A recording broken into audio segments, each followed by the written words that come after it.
पूजित अक्षत कलश वितरण कार्यक्रम की हुई शुरुआत। श्री राम जन्मभूमि तीर्थ क्षेत्र से लोगों का आया न्योता। 22 जनवरी को अयोध्या में आयोजित होगा कार्यक्रम।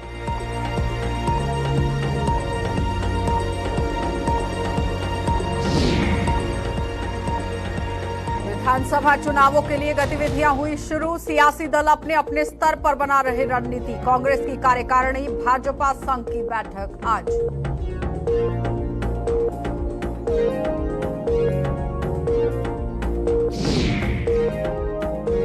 और डोडा म्युनिसिपल काउंसिल की सरेआम खुल रही पोल। कबाड़ के ढेर में तब्दील हुआ लाखों का ओपन जिम। रखरखाव न होने से दुविधा में बदली लोगों की सुविधा।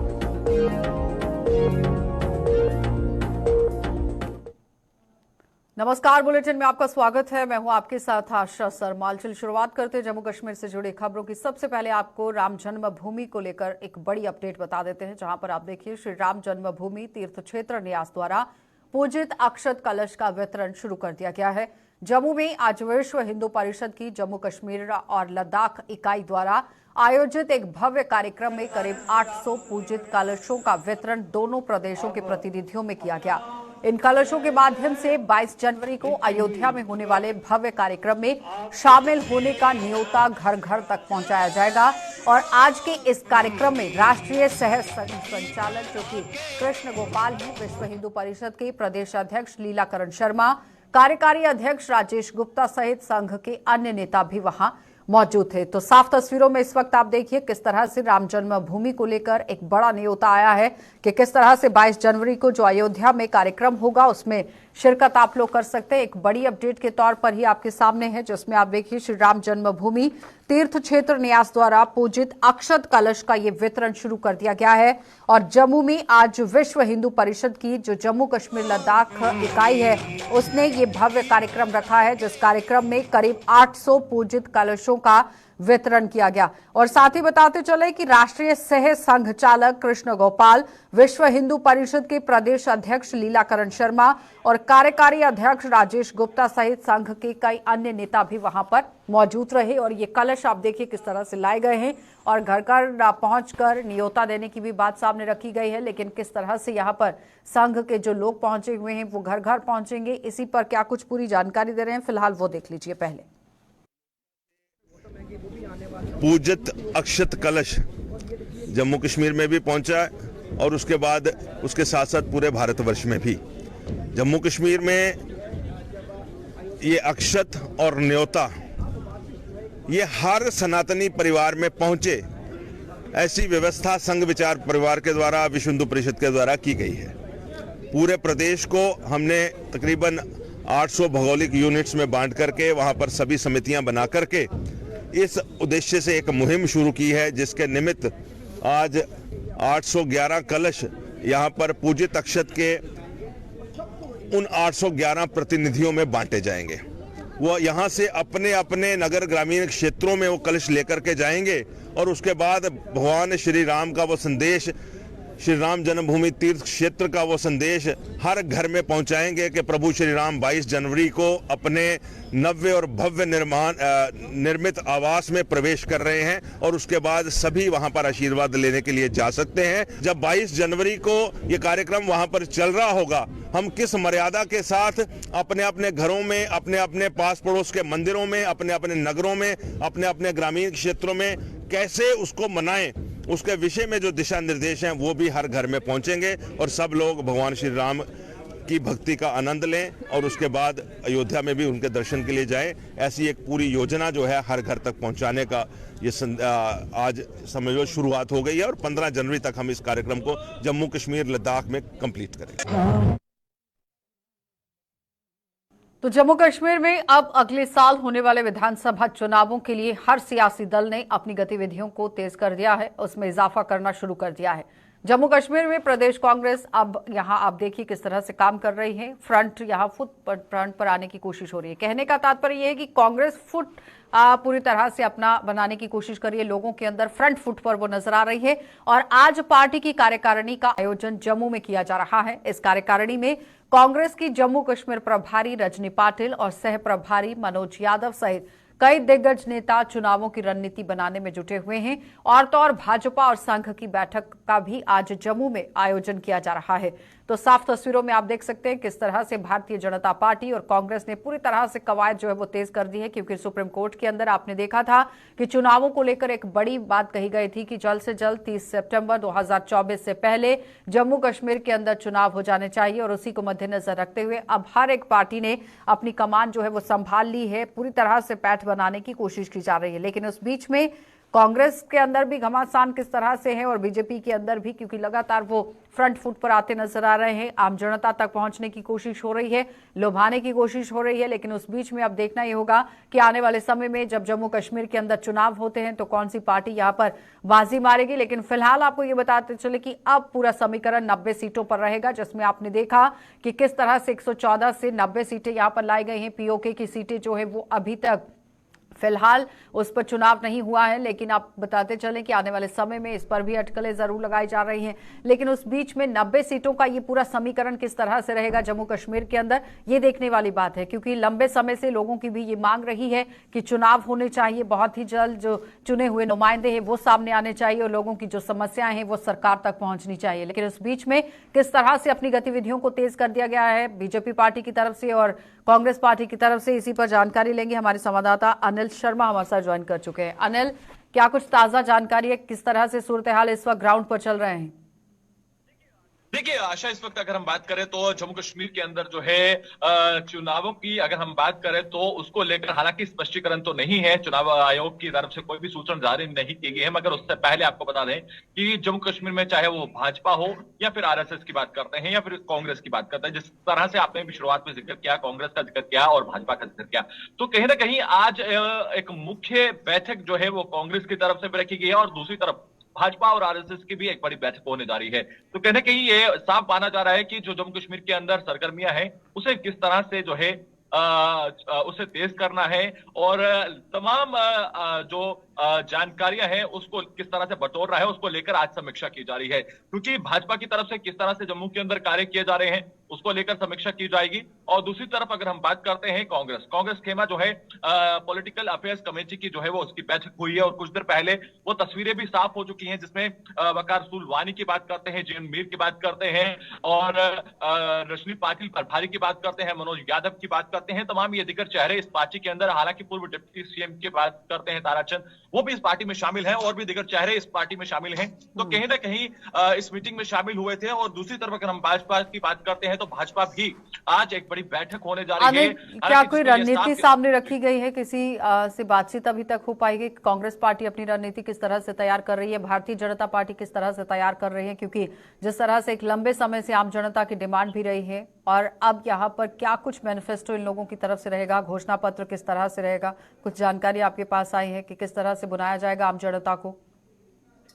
देखिए सोर्सेज ये बताते हैं कि जिस तरह से भाजपा और आरएसएस की बात करते हैं, जहां पर इससे पहले एक बड़ी बैठक जो है जम्मू के केशव भवन और जम्मू के भाजपा हेडक्वार्टर में जो है वो भाजपा की 2 दिवसीय बैठक चली थी। हालांकि आज भी जो बैठक निर्धारित की है वो भी 2 दिवसीय बैठक है। हालांकि जो कांग्रेस खेमा है वो आज एक कन्वेंशन करने जा रहा है, जिसमें ये साफ है कि आने वाली जो रणनीति है, जिसमें जो अभी विधानसभा चुनावों की बात करते हैं या फिर लोकसभा चुनावों की बात करते हैं, तो उसको लेकर रणनीति तैयार कर रही है, जिसको लेकर जम्मू कश्मीर के अंदर जो है आज समीक्षा हुई है और उसके बाद अपनी पार्टी वर्कर्स के साथ इस पर चर्चा की जाएगी। और दूसरी तरफ भाजपा खेमे की बात करते हैं तो भाजपा खेमा भी इसको लेकर अपनी रणनीति साफ कर रहा है कि इन तमाम जो है अब आने वाले समय में जो चुनाव होने हैं उसकी रणनीति कैसी रहेगी, किस तरह से तमाम लोगों को उजागर किया जाएगा, तो उसको लेकर जो है ये अनिल, इस बीच में जिस तरह से भारतीय जनता पार्टी विकास को एक बड़ा मुद्दा सामने रख रही है, गिना रही है, और जिस तरह से आपने देखा कि इन्वेस्टर समिट ये यहाँ पर हुआ है,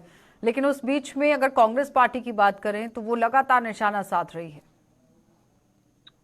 देखिए निशाना तो अगर हम बात करें तो निशाना साधना यह साफ हो चुका है कि जो इन 3 राज्यों में लैंडस्लाइड विक्ट्री देखने को मिल रही है, भाजपा खेमे की बात करते हैं, हालांकि कांग्रेस ने वहां पर भी दावा किया था कि एक बड़ी जीत जरूर देखने को मिलेगी, मगर वो जीत वहां पर देखने को नहीं मिली। चाहे वो छत्तीसगढ़ की बात करते हैं, मध्य प्रदेश की बात करते हैं, राजस्थान की बात करते हैं, तो कहीं ना कहीं एक लैंडस्लाइड विक्ट्री जो है वो भाजपा खेमे के अंदर देखने को मिली है।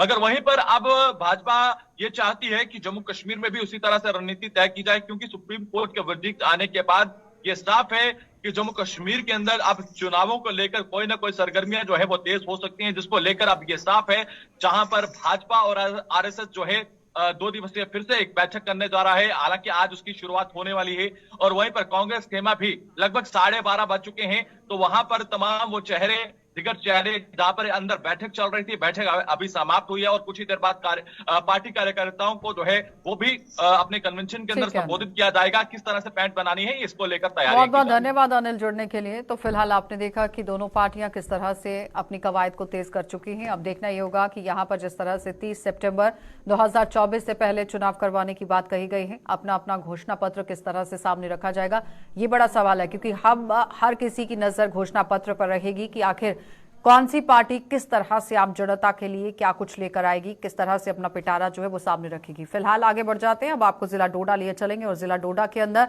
किस तरह से काम चल रहा है वो आप देख लीजिए, क्योंकि डोडा म्युनिसिपल काउंसिल के नाम पर किस तरह से एक बड़ा सवाल जरूर उठ गया है, क्योंकि नाम बड़े हैं और छोटे दर्शन यहां पर साबित हो रहे हैं। म्युनिसिपल काउंसिल ने कुछ समय पहले बड़े जोरों शोरों के साथ शहर के जो लोगों हैं यहां उनकी कहीं ना कहीं सुविधाओं को लेकर काम किया, यानी कि शहर में लोगों की सुविधाओं के लिए ओपन जिम स्थापित किया था, लोगों की समस्याओं को दूर करने की कोशिश की। लेकिन आज ये जिम किस हालत में पहुंच चुकी है ये आपके सामने है, ये आप अपनी टीवी स्क्रीन पर साफ देख सकते हैं। किस तरह से बताया जा रहा है कि इस पर 10 लाख रुपए खर्च किए गए थे, लेकिन आज आलम यह है कि जिस जिम का रखरखाव होना चाहिए था लेकिन रखरखाव नहीं हो पाया है और ये कबाड़ के रूप में बदल चुकी है। तो जाहिर तौर पर सवालिया निशान जरूर उठ रहा है कि जो म्युनिसिपल काउंसिल है वो क्या कुछ काम कर रही है। इसी पर जानकारी लेंगे, वसीम गट्टू हमारे संवाददाता हमारे साथ जुड़ चुके हैं। वसीम, इससे पहले भी खबर जो है वो प्रसारित की गई थी, लेकिन तब भी कोई भी असर देखने को नहीं मिला है म्युनिसिपल काउंसिल पर, और आज फिर से एक बार खबर जो है वो सामने आई है। क्या लगता है क्यों इस तरह से नजरअंदाजी यहां पर की जा रही है?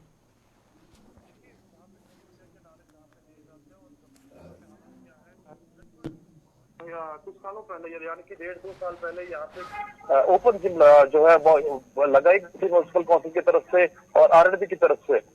हम तो यही बताया कि म्युनिसिपल काउंसिल की तरफ से लगाई जो कम्युनिटी हॉल डोडा है, तो वहाँ पे आप देख सकते हैं कि लोगों ने अच्छा सोचा था कि ओपन जिम डोडा के अंदर भी जो है जिस तरह से इंस्टॉल कर दी गई, अब आप देख रहे हैं कि कबाड़ की शक्ल में चले गया है और किस तरह के हालात बने हुए हैं। लोगों में काफी गुस्सा पाया जा रहा है, जहाँ पे सरकार बहुत बड़ा दावा करती है, जमीनी सतह के हालात क्या है वो अपने आप पे देख सकते हैं कि लोग जो है काफी सारे सवाल उठ रहे हैं। सवालों को घेरे में म्युनिसिपल काउंसिल है, एडमिनिस्ट्रेशन है, और पहले भी हमने इस तरह की आवाज जो है लोगों की आवाज सामने लाई थी कि लोग कितना ज्यादा परेशान है, सवाल उठा रहे हैं। तो आज आप देख सकते हैं कि किस तरह के हालात बने, और हमने कोशिश की थी जो इनके एग्जीक्यूटिव ऑफिसर है उनसे बातचीत करने की, पर उनने सीधा इनकार किया कि मैं इस पे जवाब नहीं दूंगा। तो इससे ये साबित होता है कि म्युनिसिपल काउंसिल में कुछ गड़बड़ है। तो यहाँ के लोग चाहते हैं कि एलजी सरकार जो है इस पे संज्ञान लेनी चाहिए और एलजी सरकार कोई बड़ी टीम बनानी चाहिए, जो पहले से ही लोग यहाँ की डिमांड कर रहे हैं कि यहाँ पे कोई टीम आनी चाहिए, वो जमीनी सतह के हालात देखनी चाहिए। अगर ये पैसा यहाँ पे 10 से 11 लाख रुपए लगाया गया था तो आज वो कबाड़ की शक्ल में क्यों है? जी, लेकिन सवाल यहाँ पर यह है कि करीब 10 लाख रुपए इस पर खर्च हुए हैं, रेवेन्यू जनरेशन को लेकर बात होती है, लेकिन आप देखिए कि जो सरकार का पैसा है वो सही तरीके से लगा है, लेकिन उसको लेकर मरम्मत का काम क्यों नहीं हो पा रहा, रखरखाव का काम क्यों नहीं हो पा रहा, सवाल ये निशान है, क्योंकि महज सिर्फ बनाकर छोड़ देना आपकी जिम्मेदारी नहीं है। जी देखिए आशा जी, 2 सवाल यहाँ पे हैं। देखिए आप जिस तरह से देख रहे हैं कि वहां पे झूले इंस्टॉल कर दिए गए हैं, उन झूलों पे आप देख सकते हैं कि बैठने के लिए कोई भी जगह नहीं है। दूसरे आप देख लीजिए कि गाड़ियां वहां पे किस तरह लगाई गई है, म्युनिसिपल काउंसिल की गाड़ियां आगे से रख गई है, यानी कि पर्दा उसको बंद करने की कोशिश की गई, क्योंकि ये कल की तस्वीरें हैं जब डिप्टी कमिश्नर डोडा हरविंदर जी इस रास्ते से गुजर रहे थे, तो मुझे लगता है कि इसको छुपाने के लिए ये सारी चीजें कही गई है। तो यानी कि म्युनिसिपल काउंसिल डोडा के अंदर टोटल फेल है, उन पे संज्ञान लेना चाहिए और सरकार बड़ा से बड़ा कोई कदम उठाना चाहिए। और मुझे उम्मीद है कि यहाँ के जो डिप्टी कमिश्नर लेकिन वसीम, उससे पहले यहाँ पर अगर बात की जाए टूरिज्म को लेकर, तो बड़ा दावा जो है वो सामने रखा जाता है कि दूरदराज के इलाकों के अंदर, पहाड़ी क्षेत्रों के अंदर टूरिज्म को बढ़ावा देने की बात हो रही है, लेकिन जो आपके पार्क हैं, जो ओपन जिम है, जहां पर लोग अपने स्वास्थ्य को मद्देनजर रखते हुए पहुंचते हैं, उसी का अगर रखरखाव नहीं हो रहा है तो फिर किस तरह से काम चल रहा है? देखिए, लोगों को डाइवर्ट सरकार कर रही है, एडमिनिस्ट्रेशन कर रही है, क्योंकि आप देखें कि हर जिले के अंदर ड्रग्स काफी तेजी से फैल रहा है और यहाँ की एडमिनिस्ट्रेशन ने ये चाहा था कि ड्रग्स को हम लोगों से, बच्चों से दूर हम करें, मगर इससे ये साबित हो सकता है कि म्युनिसिपल काउंसिल नहीं चाहती है। म्युनिसिपल काउंसिल ये चाहती है कि जिसको जहां मर्जी हो वहां खड़े हो जाए। देखिए, ये जिम जो खोली गई थी आम जनता के लिए खोली गई थी, हर एक इंसान के लिए खोली गई थी, जहां पे हम बहुत बड़े बड़े दावे करते हैं, नारे देते हैं, रैलियां निकालते हैं, तो उससे ये साबित हो सकता है कि म्युनिसिपल काउंसिल चाहता क्या है। अगर लोगों की तरफ से, लोगों के लिए ये जिम खोली गई थी, तो अब आप देख लीजिए कि कबाड़ की शक्ल में, एक स्क्रैप की शक्ल में ये सारी चीजें हो रही हैं। तो मुझे लगता है कि सरकार को एक बड़ा इनिशिएटिव, एक बड़ा कदम उठाना चाहिए। और जहां पे टूरिज्म की आपने बात की, तो अगर यही चीजें होंगी तो मुझे नहीं लगता कि टूरिज्म आगे की तरफ बढ़ेगा, टूरिज्म पीछे की तरफ आएगा, जो बहुत बड़े बड़े दावे किए जाते हैं। जी, बहुत बहुत धन्यवाद वसीम जुड़ने के लिए। तो फिलहाल आपने देखा कि जो टूरिज्म की बात हो रही है उसे आगे बढ़ाने की जरूरत है, लेकिन अगर इसी तरह से चलता रहा तो फिर काफी तरीके से सवालिया निशान उठना लाजमी रहता है। ये आम लोगों के आरोप हैं कि यहाँ पर ओपन जिम बनाई गई थी लेकिन उसका रखरखाव नहीं हो पाया है और ये विभाग को ध्यान देने की जरूरत है कि आखिर अगर सरकारी पैसा वहां पर लगाया गया है तो फिर रखरखाव क्यों नहीं हुआ है और इसका लाभ आम जनता को अभी तक क्यों नहीं मिल पाया है। आगे बढ़ जाते हैं। हर साल की तरह आज भी 16 दिसंबर का दिन विजय दिवस के रूप में मनाया जा रहा है। वर्ष 1971 में आज ही के दिन भारतीय सेना ने यहाँ युद्ध में पाकिस्तान के खिलाफ ऐतिहासिक जीत दर्ज की थी और जम्मू की बलिदान स्तंभ पर आज उस ऐतिहासिक विजय दिवस के जो नायक रहे भारतीय जवान हैं, उन भारतीय जवानों की शौर्य और बलिदान को सलाम किया गया।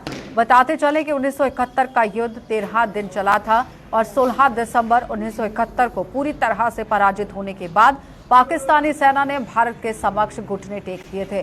पाकिस्तानी सेना के प्रमुख जनरल ए नियाजी खान ने अपने 93,000 सैनिकों के साथ भारतीय सेना के सामने ही यहां पर सरेंडर कर दिया था और इसी का आप देखिए किस तरह से आभार तो व्यक्त किया ही जा सकता है, लेकिन इसी की खुशी में 16 दिसंबर को थल सेना, नौसेना और वायुसेना विजय दिवस के रूप में मनाती आ रही है।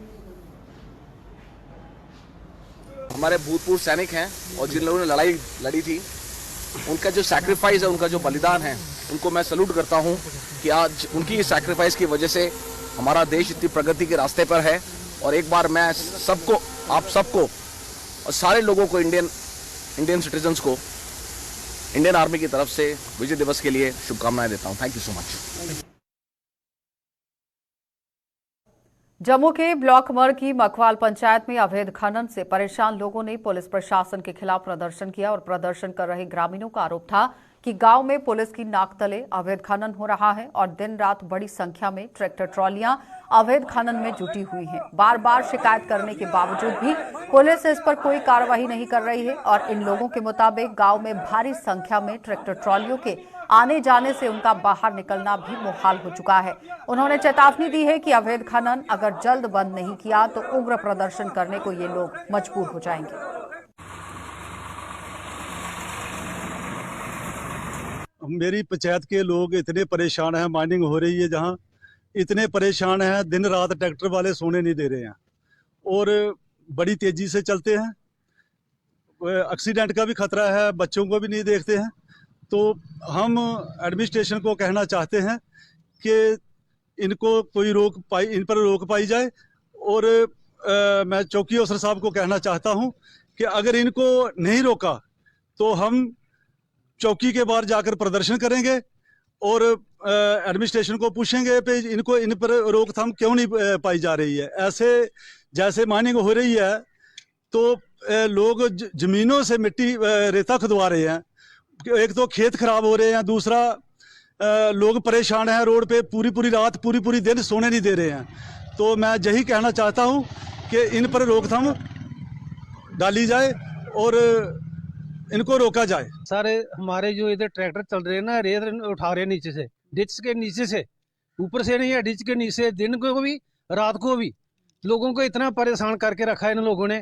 पूरा दिन 300-400 ट्रैक्टर एट ए टाइम 10-10 की लाइन चलती है। रोड क्रॉस करना, बच्चे हमारे स्कूल जाते हैं सुबह, बच्चों को पकड़कर हम ऐसे ना दोनों हाथों से पकड़कर स्कूल तक पहुंचाते हैं। बाई द चांस अगर कोई हाथ से बच्चा छूट जाए ना तो उससे ट्रैक्टर के नीचे आ जाएगा, उसको ऐसी वैसी हो जाएगी। इलीगल माइनिंग करते हैं और इलीगल माइनिंग करते हैं पूरी रात दिन। इधर सारे इधर थोड़ा देखो, इतनी सी गली है जी, इधर देखो ना, इतनी सी गली है, इतनी सी गली में ना अगर आदमी कोई सिर पे कोई पराली या कोई पट्ठा पुट्ठा लेकर आएगा ना, तो ट्रैक्टर उधर से 10-12 आएंगे, कैसे क्रॉस करेंगे वो लोग?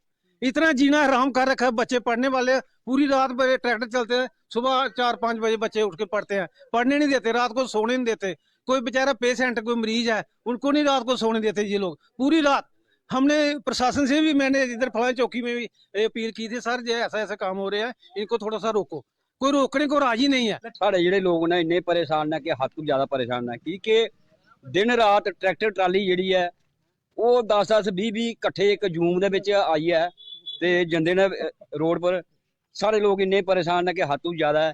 छोटे छोटे बच्चे जिहड़े उन्हें आना जाना बड़ा मुश्किल है। कोई बजुर्ग जा रहा, इत्थे हादसे होने का बड़ा खतरा है सारे लोगों की। इस बात है लगता है कि पुलिस की मिलीभगत से ये सब काम चलता है। हाँ, हो सकता है, चलता है, सब कुछ चलता है। तो हम अगर पुलिस ने इस पर एक्शन नहीं लिया तो हम चौकी में जाके इसका पूरा प्रदर्शन करेंगे और सब लोगों को इकट्ठे होकर उधर प्रदर्शन करेंगे।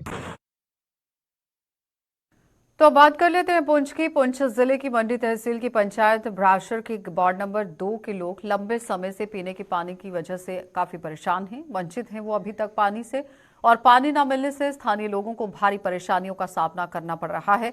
वार्ड की महिलाएं दूर दूर से पानी लाने को मजबूर हो रही हैं और ग्रामीणों का आरोप है कि सरकार ने जल जीवन मिशन के तहत हर घर नल लगाने की योजना शुरू की थी, लेकिन उन्हें इस योजना का कोई लाभ नहीं मिल पाया है। उन्होंने प्रशासन से जल्द क्षेत्रों में जल जीवन मिशन योजना के तहत पाइपें बिछाने और उन्हें साफ पानी उपलब्ध कराने की मांग कर दी है।